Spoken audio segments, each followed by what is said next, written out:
wasiirka wasaaradda horumarinta jidadka iyo wadooyinka Soomaaliland Cabdullaahi Abuukar Cismaan iyo gudoomiyaha banka dhexe ee Soomaaliland Cali Ibrahim Jaamac Baqdaadi oo muddooyinkii u dambeeyay safar ku marayay qaar ka mid ah gobolada bariga Soomaaliland ayaa maanta soo gaaray magaalada Burco waxaanay warbaahinta kula hadleen xarunta maamulka gobolka Togdheer halkaas warbaahintu su'aalo dhowr ah ay ka weydiisay xaaladda gobolka Sanaag iyo jabhadda Korneel Caare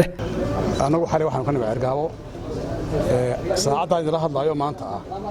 wada hadal baa socda odayaashii beesha uu ka soo jeeday Caare iyo isaga laftarkiisa wada fadhiya xalaytana way sarkeen maanta ay ballameen marka maanta bal wixii ka soo baxa ayaynu sugi doonaa oo aan ku go'aan qaadayna taas waa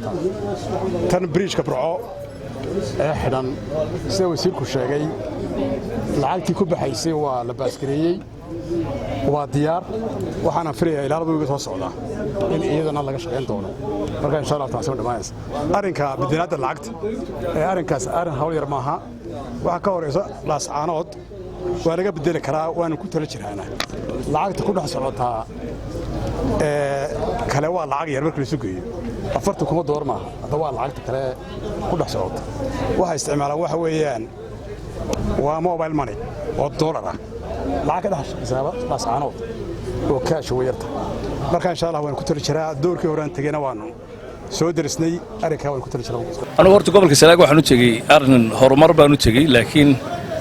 waxa uu xil saaran hawsha nabadgelyada iyo wada hadalka wasaaradii shaqada ku lahaa laakiin waxaan idin sheegayaa gobolkan ka imi wax dhibo weyn ma jirto ma jirin isku dhawaad jiray laakiin xaaladda waxa qacad ku hay odayaasha dhaqanka beesha Caare uu ka soo jeedo oo shalay u baxay waxaan amar lagu bixiyay oo madaxweynuhu amar ku bixiyay inaan hawsha lagu dhameystiro si nabadgelyo ah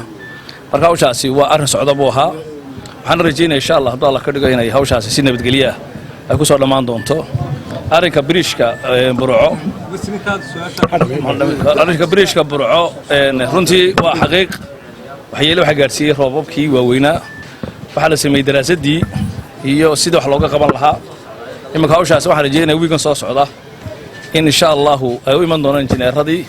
imanka daraasadii waa la sameeyay iyo sida wax looga qaban lahaa waxaana la sii deynayay kharashkii madaxweynuhu ugu ogolaaday cidii marka hawsha wax ka qaban lahayd iyo shaqaale dhaqso u imanayaan waxaan rajaynayaa insha Allah haddii Allah ka dhigo muddo dhow in hawshaas si dhaqso ah nooga dhamaan doonto Cabdiqani Cabdullaahi Maxamed Cabdiqani Baafo wararka telefishinka Royal Burco.